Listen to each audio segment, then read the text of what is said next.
শেখ হাসিনাকে ঠেকাতে মরিয়া সরকার চেষ্টা করে যাচ্ছে যাতে তাকে ঠেকানো যায়। কি ঘটবে ডিসেম্বরে? আপনি অত্যন্ত এই মুহূর্তে বাংলাদেশ ও দক্ষিণ এশিয়ার সবচাইতে আলোচিত বিষয় এটাই। এবং আমার ধারণা ডিসেম্বর পর্যন্ত এই আলোচনাটাই সবসময়ই মানুষের সামনে বারবার আসবে। বিভিন্ন রূপে, রঙে, বিভিন্ন চেহারায় আসবে। এটা আমি নিশ্চিত। আসতেই থাকবে। শেখ হাসিনা আসলেও এটা আলোচনায় থাকবে। শেখ হাসিনা না আসলে তো আলোচনা আরো বেশি হবে। কোন সন্দেহ নেই। অবশ্যই তিনি আসবেন। সেজন্যই তো তাকে ঠেকানোর চেষ্টা করা হচ্ছে। সরকার তাকে ঠেকাতে পারবে বলে আমি মনে করি না। কারণ এই ৫ মাসে মাঝখানে কমপক্ষে ৪.৫ মাস আছে। এই ৪.৫ মাসে দেশের অর্থনীতির যে এমনিতেই দেশের অর্থনৈতিক অবস্থা ভঙ্গুর, একেবারে এবার ভাঙচুর হয়ে যাবে। মানে চূর্ণ-বিচূর্ণ হয়ে যাবে। তো আপনি যত কিছুই বলেন, আপনি আমাকে যতই পছন্দ করেন, কারণ পেটে যদি ভাত না থাকে, আপনি আমার কথা শুনবেন না। কারণ পেটের ভাত না থাকলে মায়ের আঁচল ভালো লাগে না, প্রেমিকার চোখ ভালো লাগে না। পেটে ভাত না থাকলে বটবৃক্ষের ছায়া ভালো লাগে না। পেটে ভাত না থাকলে সুমধুর বাঁশির সুরও ভালো লাগে না। তো আপনি পছন্দ করতেই পারেন আপনার পছন্দের একটা সরকার আপনি আনলেন বা একটা গোষ্ঠী বা একটি দেশ তার পছন্দের সরকার আনলো সেটা নির্বাচিত হোক, অনির্বাচিত হোক বা ষড়যন্ত্র করে হোক সরিয়ে একটা সরকার সে স্থাপন করলো। তি জনগণ কি চায়? জনগণ চাইবে তার স্বার্থ রক্ষা হয়েছে কিনা। তার কি স্বার্থ? তার পেটে ভাত আছে কিনা।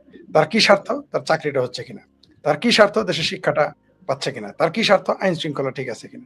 তার কি স্বার্থ? দেশে বিনিয়োগ হচ্ছে কিনা। তার কি স্বার্থ? বিদেশে বিনিয়োগ হচ্ছে কিনা। এখন আপনি এগুলোর যদি সবগুলো যদি কিছু, কিছু করে করেন আপনার জবাব থাকবে। সবগুলো যদি একটাও না হয় আপনি কি জবাবটা দেবেন?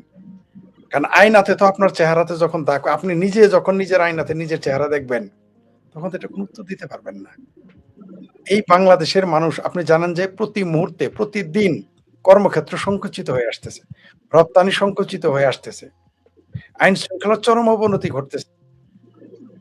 পাশাপাশি দেশে একই সাথে বেকারত্ব এবং জঙ্গিবাদ ও মৌলবাদ বৃদ্ধি পাচ্ছে। আপনি জানেন যে মালয়েশিয়া থেকে অলরেডি উগ্রবাদী চিন্তা চেতনা প্রচার করার কারণে ফেসবুকে বিদায় করে দিয়েছে। মিডল ইস্ট থেকে বিদায় করে দিচ্ছে এবং আরো দিবে। আর মিডল ইস্টের যে যুদ্ধের দামামা চলতেছে সেটা তো থামার নয়। এটা চলমান। এই যুদ্ধের দামামা, দেশের অর্থনীতি খারাপ। সব মিলে আপনি আমি আমার দেশকে কিভাবে রক্ষা করব? আপনি যতই আমাকে ভালোবাসেন, আমি যখন দেশের কোন সেক্টরে আমি উন্নয়ন করতে পারব না। চাহিদার মিনিমাম শর্তটুকু পূরণ করতে পারব না। মিনিমাম চাহিদার যা তাও পূরণ করতে পারব না। তা আমাকে কেন আপনি রাখবেন? কারণ এই দেশটা তো কারো পৈতৃক সম্পত্তি নয়। রাজা বাদশাহ নয় যে আপনি রাজা বাদশাহদেরও তো মানুষ মানবে না। দেশের অর্থনৈতিক পরিস্থিতি খারাপ হইলে মানুষ রাজা বাদশার বিরুদ্ধে বিদ্রোহ করে। আর এটা তো একটা স্টেট যেখানে গণতান্ত্রিক রাষ্ট্র, গণতান্ত্রিক ব্যবস্থা সেটা আপনি গণতন্ত্র মানেন না মানেন মুখে তো অন্তত বলতে হয়। তো একটা সময় তো এখানে বিদ্রোহ করবে মানুষ। শেখ হাসিনা এত উন্নয়ন করলো, এত অর্থনীতি চাকরি-বাকরি, ব্যবসা-বাণিজ্য ফ্যাক্টরি থাকলো আপনি তাকেই পছন্দ করলেন না। তাকে উচ্ছেদ করলেন। তো এই সরকারকে বুঝলাম আপনি খুব ভালোবাসেন, খুব প্রেম করেন। কিন্তু কয়দিন? ওই যে আবার বললাম, পেটে ভাত না থাকলে প্রিয়ার সুন্দর চোখ আর ভালো লাগবে না, ঘোলা মনে হবে। মায়ের আঁচল ভালো লাগবে না। বটবৃক্ষের ছায়া ভালো লাগবে না। চাকরি না থাকলে বাঁশির সুর আর ভালো লাগবে না। তো বাংলাদেশে তা ঘটছে। তো তারেক রহমান যত বড় বংশীবাদক হোক, পেটে ভাত যদি না থাকে আপনার বংশীবাদন তো আমি শুনবো না। জামাতে ইসলাম যতই কোরআনের আয়াত শোনাক, কোরআনের আয়াত দিয়ে তোর পেট ভরবে না। চরমনায়ের পীর সাহেব যতই ওজিফা শোনাক, ওজিফা দিয়ে তোর পেট ভরবে না। মানুষের তো পেট ভরতে হবে। তো মানুষের যখন পেট ভরবে না তো পিঠে তো সইবে না তাদের। তখন তারা বিদ্রোহ করবে। আর সেই কারণেই শেখ হাসিনা আসবে। তার আগমন আপনি ঠেকাতে পারবেন না। আর যেটা বলেছেন ডিসেম্বরে কি ঘটতে পারে? ডিসেম্বরে অনেক কিছু ঘটবে। যার জন্য আমরা প্রস্তুত নেই। ডিসেম্বরে এত কিছু ঘটবে যে হতে পারে সেটা বিনা রক্তপাতের অভ্যুত্থান হতে পারে। হতে পারে সেটা রক্তাক্ত অভ্যুত্থান। আমরা তো জানি না কি ঘটবে। ওই যে কে যেন বলেছে যে ১০০ বছরও বাংলাদেশে আর অভ্যুত্থান ঘটবে না। তিনি এত বিজ্ঞ মানুষ কিভাবে যে কথাটা বললেন? অভ্যুত্থান তো ২৪ ঘন্টার মধ্যে ঘটে দানা বেঁধে যেতে পারে। অভ্যুত্থান কবে হবে কেউ বলতে পারবে না। অভ্যুত্থান ১০০০ বছরও হতে পারবে না। আবার সেটা ২৪ ঘন্টার ব্যবধানে ঘটে যেতে পারে। এটাও তো সত্য। এটাও তো সত্য। কারণ দেশের অর্থনীতি, দেশের রাজনীতি কোন দিকে যায়, দেশের সার্বভৌমত্ব কোন দিকে যায়, তার উপর অনেক কিছু নির্ভর করে। অভ্যুত্থান হবে কি হবে না, বিপ্লব হবে কি হবে না। আপনি দেখেন তো ২০২৪ এর ৫ই আগস্ট থেকে শুরু করে পুরো আগস্ট মাস আওয়ামী লীগের নাম নেওয়ার কয়জন ছিল? আওয়ামী লীগের কথা বলার কয়জন ছিল? আর শোনারই বা কয়জন ছিল? না ছিল শোনার, না ছিল বলার লোক আওয়ামী লীগের পক্ষে। কিন্তু এখন আপনি দেখেন তো যে আওয়ামী লীগ এখন এতদিন বলল তারা যে শেখ হাসিনাকে ধরে আনবে, ফাঁসি দিবে, আওয়ামী লীগ নিষিদ্ধ, ছাত্রলীগ নিষিদ্ধ। এখন বলতেছে তাদের শেখ হাসিনা এখন আসতে চায় বলে আসতে দিব না। বাহ! বাহ! বাহ! মানে ঠিক উল্টো। মানে ঠিক উল্টো হয়ে গেল। এখন শেখ হাসিনা বলছে আমি আসবো। এখন বলুক যে আপনি আসেন। এটা আর বলতে আর সাহস পাইতেছে না। কারণ তারা জানে শেখ হাসিনা ঢাকায় পা রাখলেই শেখ হাসিনা ঢাকায় পা রাখলেই অনেকের পায়ের নিচে মাটি থাকবে না। শেখ হাসিনা ঢাকায় পা রাখলেই, ছাত্রলীগের নেতারা পা রাখলেই ঢাকায়, আওয়ামী লীগের নেতারা ঢাকায় পা রাখলেই বা আওয়ামী লীগের সাধারণ মানুষ যদি পায়ের নিচে মাটি আসে, তখন অনেকের পায়ের নিচে মাটি থাকবে না। যারা জামাত, হেফাজত, বিএনপি, আমার ভাবির পোলারা কি দলে উপদলে তারা বিভক্ত। আসলে তো এগুলো সবই জামাতের রিপিট, জামাতেরই একটা পার্ট অ্যান্ড পার্সেল। এগুলো তো কোনো দল না, তাই সেগুলো দলের নাম আমি নিলাম না। তো আপনি যেটা বললেন, ডিসেম্বরে আমি এইভাবে বলতে পারবো না কি ঘটবে। তবে যদি আমাকে ব্যাখ্যা করতে হয় আমি বলব সেটা বিনা রক্ত। যদি সেনাবাহিনী রুখে না দিতে চায়, এখন যেরকম সরাসরি জামাত, হেফাজত, ভাবির পোলাদের পক্ষ নিয়েছে, সেনাবাহিনী তখনও যদি এরকম তাদের পক্ষ নেয়, তাহলে সংঘর্ষ এবং রক্তপাত অনিবার্য। আর যদি তা না নেয়, তারা নিউট্রাল থাকে, তাহলে হয়তো খুব কম রক্তপাতে বা বিনা রক্তপাতে আওয়ামী লীগ, শেখ হাসিনা বাংলাদেশের মাটিতে পদার্পণ করবে, তাদের উত্থান ঘটবে, স্বাভাবিক পর্যায়ে দেশ চলবে। এটা আমার মনে হয়। জি। তবে এই প্রসঙ্গ আরেকটায় যাই। আজকে দেখলাম স্বরাষ্ট্রমন্ত্রী বলছেন যে জুলাই চেতনা ব্যবসা না করার জন্য তিনি আহ্বান। জুলাইয়ের পরে আপনার এই চেতনা ব্যবসা দেখতে দেখতে তো আমরা ফেরা। চেতনা ব্যবসা কত জাতের, কত রঙের, কত ঢঙের হইতে পারে, এটা জুলাইয়ের এই তথাকথিত যোদ্ধারা দেখা যাচ্ছে। আপনার কি মনে হয় যে এখনো যে স্বরাষ্ট্রমন্ত্রী আহ্বান জানায় যাচ্ছেন, তারা এখনো ওই চেতনা ব্যবসা কতটুকু জমজমাট করে রেখেছে? তারা কি এখনো মব করার জন্য, মব অলরেডি করছে বাংলাদেশে, 2টা মবের ঘটনা গত 2-3 দিনের ঘটছে। জগন্নাথ বিশ্ববিদ্যালয়ের একজন শিক্ষককে মব করে বের করে দেওয়া হয়েছে, বাংলাদেশের 4 সাংবাদিকের সাথে মব করা হয়েছে। এই জুলাই চেতনা ব্যবসার দৌড় আর কত? আরেকটা ঘটনা ঘটেছে, আওয়ামী লীগের এক নেতার বাড়ি আগুন দিয়ে জ্বালিয়ে দিয়েছে, ভেঙে চুরে বুলডোজার দিয়ে বুলডোজার দিয়ে গুড়িয়েও দিয়েছে। অদ্ভুত ব্যাপার। মানে একটা দেশে আপনার মতের বিরুদ্ধে আপনি তার বাড়ি গুড়িয়ে দেবেন, এই যে যে একটা মানে আমাদের জামালপুরে ভাই, এই যে একটা ফাত্রা এক্সাম্পল আপনি মানে যারা আছেন ক্ষমতায় তারা যে দেখিয়ে গেল, একটা ফাত্রা এক্সাম্পল, এটা তারা কি নিতে পারবে? সবকিছুর তো রিটার্ন আছে, সবকিছুর তো বিপরীত প্রতিক্রিয়া আছে। তারা এটা সহ্য করতে পারবে? পারবে না। এই যে বুলডোজার আপনার মতের বিরুদ্ধে হলে আপনি তার বাড়ি গুড়িয়ে দেবেন, এটা কি হয়? কোন গণতান্ত্রিক রাষ্ট্রে এটা হয়? এটা করা উচিত? এটা তো সরাসরি বেআইনি ফৌজদারি অপরাধ এবং চরম ফ্যাসিজম। আপনি একটা আওয়ামী লীগের নেতার বাড়ি ঘুরিয়ে দেন, এই কাজটা যখন আওয়ামী লীগ এসে করবে তখন তো বলবে এরাই গণতন্ত্র খতরামে। কোন মুখে বলবে?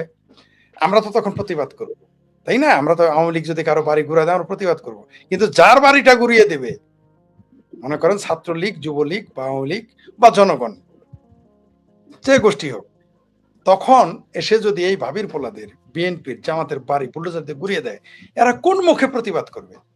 আমরা করতে পারবো, যেহেতু আমরা এখনো প্রতিবাদ করতেছি, আমরা তখনও করতে পারবো।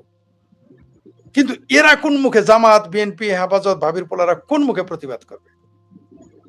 ইভেন আমরা যে প্রতিবাদ করবো, আমরা ছাত্রলীগ, যুবলীগের মুখোমুখি হবো, তারা বলবে যখন আমাদের বাড়ি ঘর পুড়িয়ে দিয়েছিল, ঘুরিয়ে দিয়েছিল, আপনারা তো নিজেই সাক্ষী, আমি তাদের কি জবাব দেবো?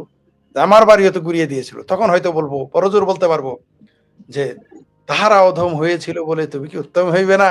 তখন যদি ছাত্রলীগের সাদ্দাম, ছাত্রলীগের ইনান, যুবলীগের সম্রাট বলে ভাই আমরা অত নীতি কথা মানতে রাজি না, আমার বাড়িঘর ভেঙেছে বুলডোজার দিয়ে, আমরা হ্যামারিং করে ভাঙবো, কি জবাবটা দিবেন তাকে আপনি? কোনো জবাব নাই। আর আপনি যেটা বললেন যে এখন দেশের যে অবস্থা, আরেকটা দেখেন, আপনি হয়তো শুনেছেন স্বরাষ্ট্রমন্ত্রী তো এটা বলেছে, আমরা সেই বিষয়টা না গেলে, এই কথা বলার মাধ্যমে, স্বরাষ্ট্রমন্ত্রীর এই কথা বলার মাধ্যমে জুলাই আন্দোলন ডেড, মারা গেছে। আপনি নিশ্চিত থাকেন স্বরাষ্ট্রমন্ত্রীর এই বক্তব্যের মাধ্যমে তথাকথিত এই জুলাই আন্দোলন মৃত। এখন এটা যেমন মনে করেন যে আমরা বলি না মৃত সন্তান প্রসব করলে যা হয়, আপনি অনেক পরিশ্রম করলেন, অনেক কষ্ট ভোগ করলেন, অনেক ত্যাগ তিতিক্ষায় আপনি থাকলেন, কিন্তু কি হলো ফলাফল? আপনার যে নারীটি সন্তান প্রসব করলো সেটা মৃত। তো এই জুলাই তথাকথিত এই স্বরাষ্ট্রমন্ত্রী, এই মুসলেখা স্বরাষ্ট্রমন্ত্রীর ঘটনায় তো এটাই প্রমাণ হয়। তারাই বলতেছে জুলাইয়ের চেতনার ব্যবসা করে না। আমরা বললে তো দোষ হয়ে যেত। আমরা যদি বলি যে জুলাইয়ের চেতনা বন্ধ করে, আমাদের বলবে আওয়ামী লীগের দোষর। আমরা যদি বলি জুলাইয়ের চেতনা আর কত করবা, আমাদের বলবে আমরা হইলাম ভারতের দোষর। আমরা যদি বলি জুলাইয়ের চেতনা থামা, বলবে এরা ইহুদির দোষর। কত কথা বলে রে, এরকম তারা চলে আসবে। কিন্তু এখন তো স্বরাষ্ট্রমন্ত্রী বলেছে এই জুলাই চেতনা তার চলবে না। আপনি দেখেন তারা বলল ২,০০০ শহীদ হয়েছে, তার দাবি করলো। আর চিফ প্রসিকিউটর তো বলছে ১৫-২০,০০০ হবে। আমরা কি পেলাম যে ৮৩০-৩২ জনের উপরে কেউ আবেদনই করতেছে না এখন। কি দাঁড়াইলো? জুলাই তার মধ্যে আবার এর মধ্যে আবার ৪০০ আবার জিন্দা শহীদ। কেউ আবার সৌদি আরবে ঘুরতেছে জিন্দা, কেউ আবার লাইভ টেলিভিশনে আইসা পডকাস্ট করতেছে, অথচ সে নাকি শহীদ হয়ে গেছে এবং তার বিরুদ্ধে ওই তার শহীদ হওয়ার কারণে মামলা হয়েছে, সেই মামলায় অনেকে আসামি হয়ে আছে, কারো কারো রায় হয়ে আছে। কিরকম একটা ইয়ার্কি, জাতির সাথে একটা ঠাট্টা, পৃথিবীর মানুষের সাথে মশকরা, আন্দোলনের নামে মশকরা, রাজনীতির নামে ইয়ার্কি, ফাত্রামি, এগুলো তো হাস্যকর ব্যাপার। মিথ্যা মামলা দিয়ে আপনি রাজনীতি কতদিন প্রতিষ্ঠা করবেন, কিভাবে প্রতিষ্ঠিত করবেন? এভাবে তো হয় না। আপনি ধরে নিলাম আপনি যে কোনো ভাবে ক্ষমতায় এসেছেন, আপনি তো জনগণের সাথে আপনার স্বচ্ছ থাকতে হবে। এটা কি জবাব দেবেন? চিফ প্রসিকিউটরের মতো একজন উচ্চশিক্ষিত মানুষ বলে যে আইনের সাথে জড়িত, সে তো কোনো দল হইতে পারে না। সে বলতেছে ১৫-২০,০০০ শহীদ হয়েছে। কিন্তু আমরা ৮৫০ উপরে কেউ আবেদন করেন। আবার এদিকে শুনলাম হাদির বিবি সাহেব নাকি ইংল্যান্ডে যাওয়ার জন্য রেডি। তা আমরা তো জানি এরা পালাবে। ডিসেম্বর আসার আগে সবই পালিয়ে যায়। আপনি লিখেছেন না? ডিসেম্বরে কি ঘটবে? আরেকটা জিনিস ঘটবে।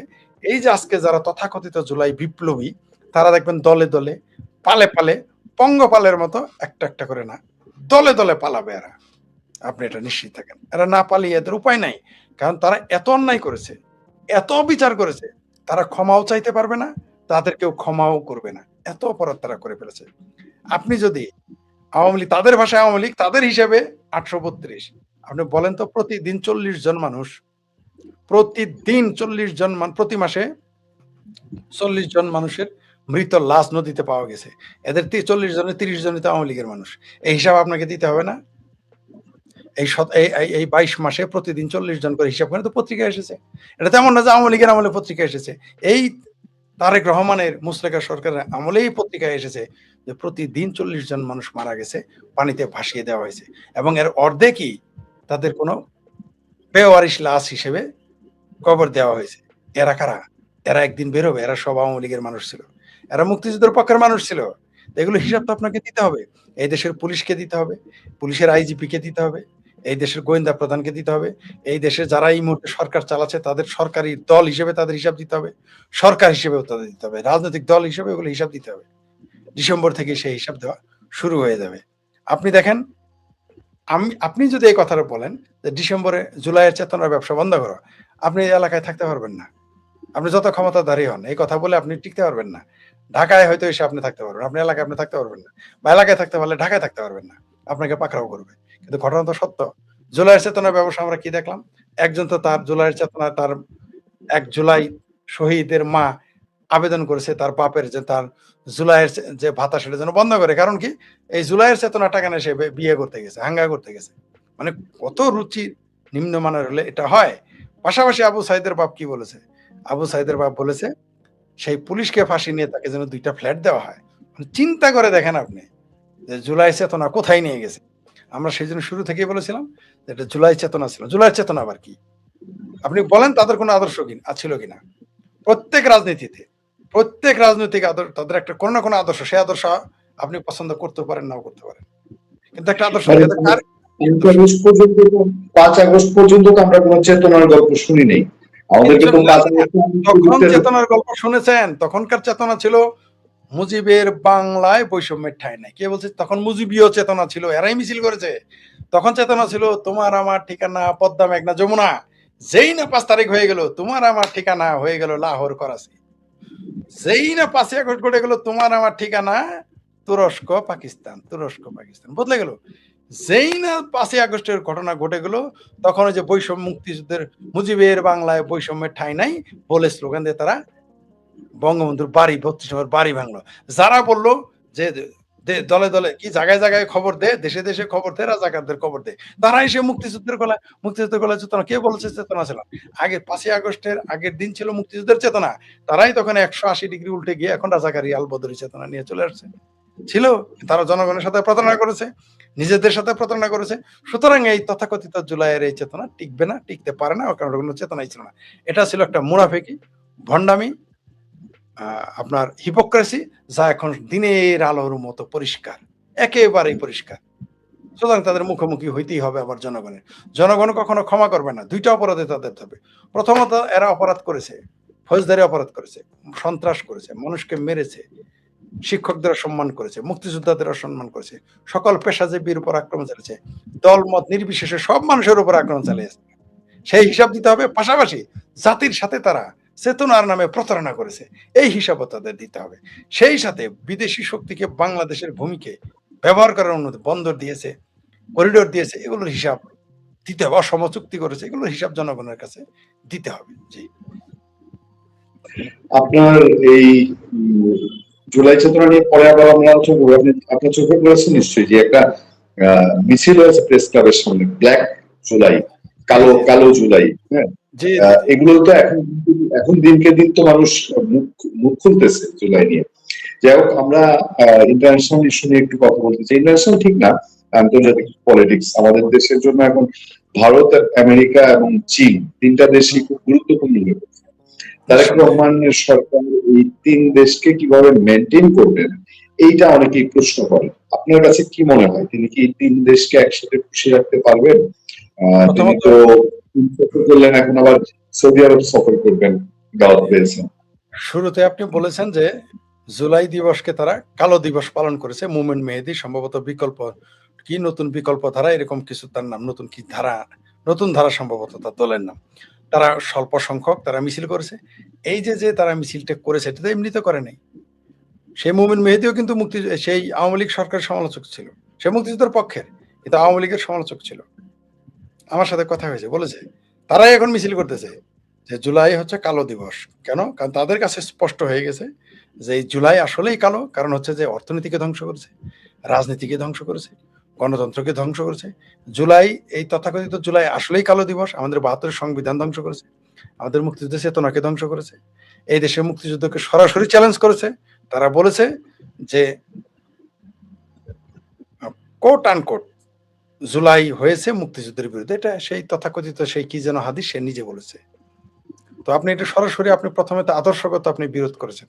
পাশাপাশি এই দেশের এই জুলাই চেতনা, তথাকথিত জুলাই চেতনা আমাদের অর্থনীতিকে ধ্বংস করে দিয়েছে, আমাদের শিল্প প্রতিষ্ঠান ধ্বংস করে দিয়েছে, আমাদের রপ্তানি ধ্বংস করে দিয়েছে, বাংলাদেশের ভাবমূর্তিকে ধ্বংস করে দিয়েছে সারা পৃথিবীতে। তো আপনাকে তো কালো দিবস এটা হবেই। এটা হলো আপনার প্রথম কথার উত্তর, যেটা মুমিন মেহেদী এবং তার দল নিয়ে এটা করেছেন। আর আপনি যেটা বললেন চায়না, আমেরিকা, ভারত, বাংলাদেশে এখন যে কূটনৈতিক অবস্থা, বর্তমান যে সরকার চলতেছে, এদের কোনো কূটনৈতিক তৎপরতাও নেই, কূটনৈতিক তৎপরতা করার মতো যোগ্যতাও তাদের নেই। আমার কাছে কোনো কাউকেই মনে হয় নাই। কারণ আপনি তো একটা জিনিস কি জানেন? অর্জিত যোগ্যতা আর আরোপিত যোগ্যতা আলাদা জিনিস। দাস কখনো কূটনীতিক হয় না। আপনি যত দুর্বলই হন আর যত সবলই হন, দাস কখনো কূটনীতিক হয় না। কূটনীতিক কূটনীতিক তারাই হবে যারা স্বাধীন। এখন যারা ক্ষমতায় আছে, রুমিন ফারহানার মতে যে প্রধানমন্ত্রী হইল লন্ডনের, স্বরাষ্ট্রমন্ত্রী হইল ভারতের, কেউ বলে শিলংয়ের, তারপর পররাষ্ট্রমন্ত্রী হইল আমেরিকার, বিরোধী দল হইল পাকিস্তানি। তো এই যে কথাগুলো মানুষ বলে, এমনি তো বলে না, এমনি কথাগুলো আসে নাই। আপনি এটা কিভাবে আপনি এটাকে প্রতিবাদ করবেন? আর কূটনীতির কথা বললেন, চায়নার সাথে তো আমাদের কোনো কূটনৈতিক সম্পর্ক নাই। এগুলো হচ্ছে দাসপ্রভুর সম্পর্ক। আমেরিকার সাথে তো কূটনৈতিক সম্পর্ক নাই, দাসপ্রভুর সম্পর্ক। আর ভারতের প্রতি রয়েছে বিদ্বেষ। তো বিদ্বেষ থাকলেও তো আপনি তারপর আবার বাংলাদেশ শত্রু রাষ্ট্রের সাথেও মানুষ কূটনৈতিক সম্পর্ক বজায় রাখে, সেইভাবে ডিল করে। বাংলাদেশে আমাকে বলেন তো কে এখন একজন কূটনীতিবিদ? একজন। আমাদের বাংলাদেশের একজন সরকারের উপদেষ্টা রয়েছে, তার নাম জাহেদ। যে জাহেদের দিল্লিতে এয়ারপোর্টে বলছে তো দেখেই মনে হয় নেশাখোর। তো এগুলো দিয়ে আপনার দেশ চালাবেন? আমাদের ডিপ্লোমেসি, আমরা তো কোনো ডিপ্লোমেসি দেখিই না আমরা। তাহলে তো দেশের এই অবস্থা হতো না। এই দেশে যদি ডিপ্লোমেটরা সঠিকভাবে কাজ করতো বা যোগ্য লোকদের সেখানে নিয়োগ দিত, তাহলে তো বাংলাদেশে এই মুহূর্তে বিনিয়োগ আসতো। বাংলাদেশে স্থিতিশীল হতো। বাংলাদেশে বিদেশিরা আসতো। কই আপনার প্রভু রাষ্ট্র ছাড়া কেউ তো আর নাই। কেউ কথা বলে না। এবং প্রভু রাষ্ট্র বেশিদিন থাকবে না। কারণ কি? কারণ যখন তাদের বাণিজ্য না হবে, আর যে যাই বলুক, জনপ্রিয়তায় যদি আপনি শূন্য হয়ে যান, আপনাকে কেউ জায়গা দিবে না। এই বাংলাদেশে এখন যারা ক্ষমতায় আছে এবং বিরোধী দলে, তাদের জনপ্রিয়তা প্রতিদিন তাদের জনপ্রিয়তার পতনের যে গভীরতা সেটা বেড়ে চলছে। প্রতিদিন। তারেক রহমানের আসার সময় তার দলের মধ্যে যে আমি তার দলের কথা বলছি, জনগণের কাছে তাদের কোনো জনপ্রিয়তা নাই। কারণ এই দলটা যদি জনপ্রিয় হতো, এদের যদি ন্যূনতম মুরত থাকতো নিজেদের মাজার শক্তিতে চলার, বলার, তাহলে তো সেনাবাহিনী মাঠে থাকতো না। পৃথিবীতে কোন দেশ আছে যে নির্বাচন হওয়ার পরে ৪ মাস যাওয়ার পরেও, এতদিন তো সেনাবাহিনী ছিলই। ইন্টারিম গভর্নমেন্ট কোনোদিন সেনাবাহিনীতে চলে? ইন্টারিম গভর্নমেন্টের প্রতি সবার সমর্থন থাকে। তার এত ভয় কিসের? তার মানে ওই সরকারটাও যে জনগণের সরকার ছিল না এবং ইন্টারিম গভর্নমেন্ট ছিল না, তার প্রমাণ সেনাবাহিনী। এবং এই সরকার তথাকথিত নির্বাচনের মাধ্যমে আসলেও তারা যে জনগণের সরকার নয়, এবং তাদের নিজেদের আত্মবিশ্বাসের অভাব। আমি শেখ ফরিদ যদি কোনোদিন ক্ষমতায় যাই, আমি তো আমি তো একদিন সেনাবাহিনী থাকতে দেবো না। আমার সরকার চাহে থাকুক, চাহে না থাকুক। কারণ কোন নির্বাচিত সরকারকে সেনাবাহিনী খুঁটিতে দাঁড় করায় রাখবে, এটা তো তাদের জন্য লজ্জার। অবশ্য কার কথা বলা যায়, তো লজ্জাই নাই। কারণ লজ্জাই যদি থাকতো তাহলে তো আওয়ামী লীগ আর ছাত্রলীগ নিষিদ্ধ করে নির্বাচন করতো না, শুধু এখানেই কান্ত না। তারা এও বলতেছে স্থানীয় নির্বাচনে আওয়ামী লীগ সমর্থিত এবং আওয়ামী লীগের লোকদের নির্বাচন করতে দিবে না। মানে খালি বিল্ডে গোল দিতেছে। অর্থে ভাই আগে দল ঘোষণা করে দিলে তো যে তোমার তারা রহমান ঘোষণা করে দেখ যে বিএনপির এত পার্সেন্ট চেয়ারম্যান, জামাতের এত পার্সেন্ট চেয়ারম্যান, আমার ভাবির পোলাদের জন্য এত পার্সেন্ট, আগে এটা ঘোষণা করে দেখ। তো এগুলো তো মানুষ দেখতেছে। তার মানে কি এদের মাথার জোর নাই, এদের মুরুদ নাই, এদের গণতান্ত্রিক না যোগ্যতা আছে, না গণতান্ত্রিক আগ্রহ আছে। এগুলো মিথ্যা কথা। এরা অর্থাৎ এই ২০২৪ সালের ৫ই আগস্টের পরে এই তথাকথিত জুলাই আন্দোলনের যারা পৃষ্ঠপোষক এবং জুলাই আন্দোলনকারী, তারা প্রমাণ করে দিয়েছে যে এরা কেউ গণতান্ত্রিক নয়। এরা শুধু মুক্তিযুদ্ধ বিরোধী যে তা নয়, এটা তো প্রমাণিত এরা মুক্তিযুদ্ধ বিরোধী। এরা শুধু মুক্তিযুদ্ধের চেতনা বিরোধী না, এরা সরাসরি মুক্তিযুদ্ধকে চ্যালেঞ্জ করেছে। এরা সরাসরি ৭২ সংবিধানকে চ্যালেঞ্জ করেছে। এরা সরাসরি আমাদের মুক্তিযুদ্ধের শহীদদের সংখ্যা নিয়ে চ্যালেঞ্জ করেছে। তার মানে কি এরা মুক্তিযুদ্ধ বিরোধী। এখন আপনি অন্তত গণতান্ত্রিক এটা তো দাবি করবেন। সেটা তো আপনি পারেন নাই। কারণ বাংলাদেশে এই মুহূর্তে ৫ থেকে ৬ কোটি মানুষ আওয়ামী লীগের সমর্থক। আপনি সেই দলটাকে নিষিদ্ধ করে দিয়েছেন। যে দলের সমর্থক ৫-৬ কোটি, আপনি তাকে নিষিদ্ধ করে গণতান্ত্রিক প্রক্রিয়া কিভাবে আপনি চালাবেন? আর এটা তো আপনি তাহলে গণতান্ত্রিক নন আপনি। আপনি স্থানীয় নির্বাচনেও আপনি অংশগ্রহণ করতে দিবেন না আওয়ামী লীগকে। তার মানে কি? তার মানে হলো আপনি গণতন্ত্রে বিশ্বাস করেন না। এগুলো আপনাদের মুখের কথা, বাজে কথা। এটা ফাত্রামি ছিল। এই যে গণতন্ত্রের জন্য আন্দোলন, কোটার জন্য আন্দোলন, মিথ্যা কথা। তারা কোটা বিরোধী আন্দোলন করেছে আজকে ৬৩% কোটা। কোথায় কোটা নেই? তারা কোটার বিরুদ্ধে আন্দোলন করে। অর্থাৎ আপনি বললেন যে আমি চা খাবো না, এর বিরুদ্ধে আপনি আন্দোলন। আপনি এসে চা না কফি সহ খাওয়া শুরু করলেন, পাল্টিতে চা খান। তো মিথ্যা কথা। জনগণের সাথে ধোঁকা, নিজের সাথে ধোঁকা, জাতির সাথে ধোঁকা, পৃথিবীর সাথে ধোঁকা। তো এই ধোঁকাবাজ কতদিন ক্ষমতায় থাকবে? ধোঁকাবাজি করে আপনি শোনেন, ছলে বলে কৌশলে আপনি ক্ষমতায় থাকতে পারবেন। বলেও থাকতে পারবেন, কৌশল থাকতে পারবেন। শুধু ছলে কি থাকতে পারবেন? এরা তো ছল।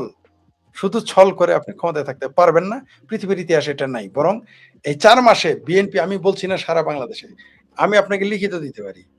আপনি নিজেও বা এখানে যারা দর্শক আছেন, ৪ টি জেলা, আপনি বাংলাদেশের ৬৪ জেলার যেকোনো ৪ টি জেলা আপনি গবেষণা করেন। মাত্র ৭ দিন আপনি খোঁজ নেন, খবর নেন যে বিএনপি ২০২৪ এর এই ১২ই ফেব্রুয়ারির পরে ক্ষমতায় আসার পরে তাদের জনপ্রিয়তা কতটুকু নেমেছে আপনি দেখেন তো। আগামী আর ৪ মাসে এই সরকার তো কোনো জনপ্রিয়তাই থাকবে না। শেখ হাসিনা যদি ঘোষণাও না দিত, ২৭ সালে এই সরকার পড়ে যেত। শেখ হাসিনা তিনি ঘোষণা করেছেন, জননেত্রী শেখ হাসিনা বলেছেন তিনি ডিসেম্বরে আসতেছেন। এই ঘোষণা না দিলেও ২৭ সালে এই সরকার পড়ে যেত। আমি নিজেই সবার আগে বলেছিলাম যে না, এই সরকার ২৯ সাল পর্যন্ত থাকবে। পরে দেখলাম না, ২৮ পর্যন্ত টিকবে না। এখন দেখি ২৭ ও টিকবে না। কারণ এটা কেন বলেছি? কারণ তাদের যে জনপ্রিয়তা, তাদের যে আকাঙ্ক্ষা, আপনি বলেন তো তারা কি জনগণের সামনে তারা কি এনেছে? তারা কি বলতে সাহস পেয়েছে আমরা দেশের জন্য এটা করতেছি? এই কথা বলার তাদের সাহস তাদের নাই। মিথ্যা আশ্বাসও দিতে পারে নাই। মানুষ তো স্বপ্ন নিয়ে বাঁচে, তারা তো স্বপ্নও দেখাতে পারে না। কি বলেছে বলেন? এই ৪ মাসে ৪ ইঞ্চি রাস্তা বেড়েছে। এই ৪ মাসে ৪ ইঞ্চি ৪ জনের চাকরি হয়েছে নতুন। হ্যাঁ, হয়েছে। কিছু সরকারি চাকরি তারা জোর করে নিজেদের লোক ঢুকিয়েছে, ওটা আলাদা বিষয়। আপনি দেখান এই ৪ মাসে তারা ৳৪ বিদেশি বিনিয়োগ আনতে পেরেছে। ভাই ৪ মাসে ৪ টা তো দূরের কথা, একটা ফ্যাক্টরি বন্ধ ঠেকাইতে পারছে, নতুন ফ্যাক্টরি করবে তো দূরের কথা। তারা বন্ধই ঠেকাইতে পারতেছে না।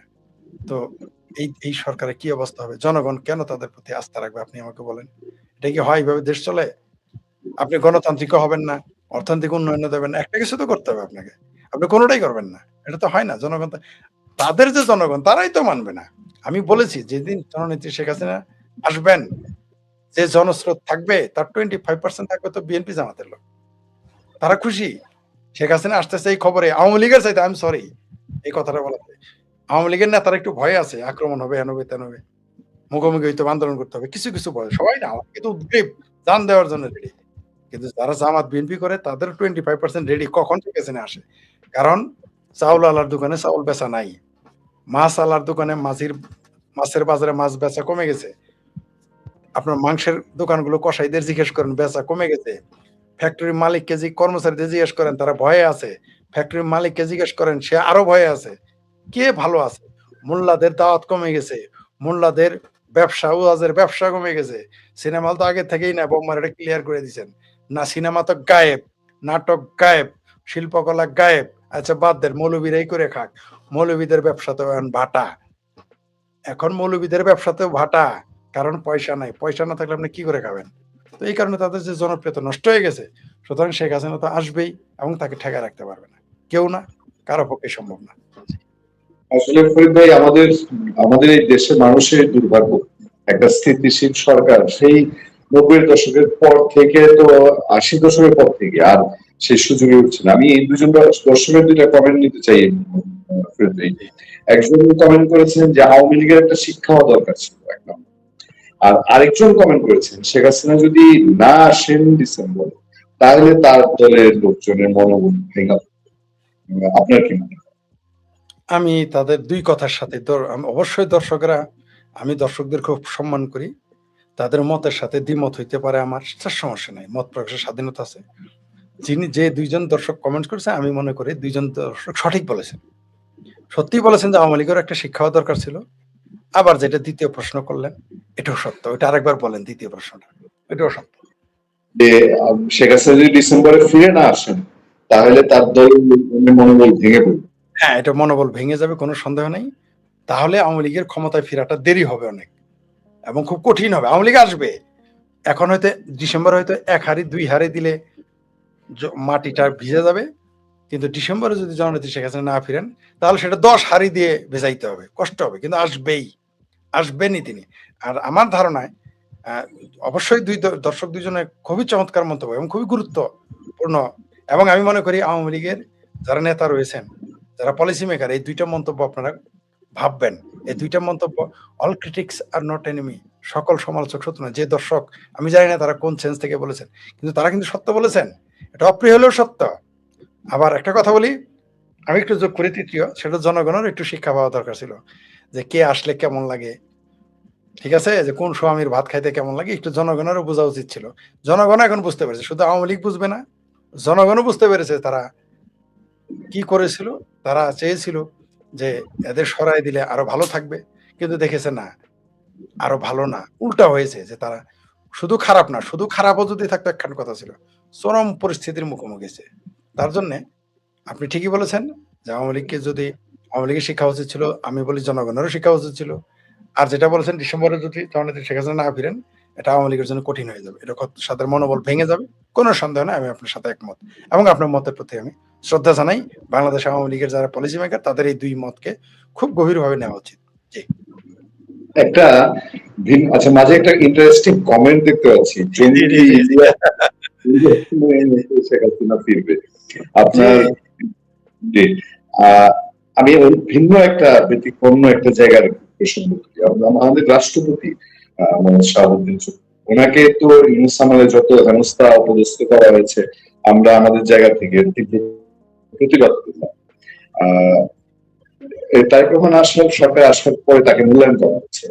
এখানে আহ মানে কারিশমাটা কি? এটা একটু বিএনপি রাষ্ট্রপতি চেঞ্জও করে নেই, ওনাকেই রেখে দিয়ে উনি এখন জিয়াউর রহমান সাহেবের প্রশংসা করছেন, জুলাই আন্দোলনের পক্ষে কথা বলছেন। আহ এই কারিশমাটা কোন জায়গায়? মানে এটা কি ধরতে পারছেন? প্রেসিডেন্ট পদটা হচ্ছে বাংলাদেশে একটা অর্নামেন্টাল। অনেকটা এটা আপনি গহনার সাথে তুলনা করতে পারেন। তার ক্ষমতা বেশি থাকে না। তো প্রেসিডেন্ট সাহেব হচ্ছে বাংলাদেশের জলের মতো। তিনি যে পাত্রে থাকেন সেই রং ধারণ করেন। তিনি এখন জুলাইয়ের প্রশংসা করেন। তিনি এখন জিয়াউর রহমানের প্রশংসা জেনারেল জিয়ার প্রশংসা করেন। তারেক রহমানের প্রশংসা করেন। কয়েকদিন পরেও হয়তো শুনবো যে তারেক রহমানের যে বিড়াল যে বউ আছে তারও প্রশংসা করবে। বাংলাদেশে তো এরকমই হয়ে থাকে। আর তিনি কি করবেন? আর তিনি যে আদৌ তিনি মুক্ত মানুষ কিনা I have a doubt। বাংলাদেশের বর্তমান প্রেসিডেন্ট আদৌ তিনি মুক্ত মানব বা একজন মুক্ত মানুষ বা মুক্ত সত্তা নাকি তিনি গৃহবন্দী তা আমি জানি না। কারণ তিনি কি করে? যিনি যার ব্যাকগ্রাউন্ড ছাত্রলীগ, যিনি নিজে মুক্তিযোদ্ধা, তিনি কিভাবে এগুলো কথা বলেন আমি জানি না। তিনি কিভাবে জুলাই সন্ত্রাসকে অনুমোদন দেন আমি জানি না। আমার ধারণা তিনি গৃহবন্দী। তাই আমি কোন বন্দী মানুষ নিয়ে কোন আলোচনা করতে আমি রাজি না। কারণ এই মানুষটা যদি মুক্ত হয়, তাহলে আমি তাদের নিয়ে কথা বলতে পারি। সেটা শক্তিমান হোক, দুর্বল হোক, আমি মনে করি তিনি একজন গৃহবন্দী মানুষ। তাই বন্দী মানুষ নিয়ে আলোচনা করা মনে হয় আমাদের খুব একটা ভালো হচ্ছে না। এটা আমার দিক থেকে আমি বিবেচনা করতেছি। থ্যাংক ইউ ফরিদ ভাই, থ্যাংক ইউ ভেরি মাচ। অনেক ভালো লাগলো আপনার সঙ্গে আলাপ আমি করে। ওই যে ভালো আরেকটা থাকবেন। আমি এবার একটু ১ মিনিট সময় নিতেছি আপনার। একজন দর্শক কমেন্টস করেছে আপনার এখানে যে সাংঘাতিক ইলিয়াস বলেছে শেখ হাসিনা আসবেই। জি, শেখ হাসিনা আসবেই। এটা আমি যদি বলতাম তাহলে বলতেন শেখ হাসিনার দোসর। এটা আমি যদি বলতাম শেখ হাসিনা অবশ্যই আসবে, তাহলে আপনারা বললেন আমি ভারতের দোসর।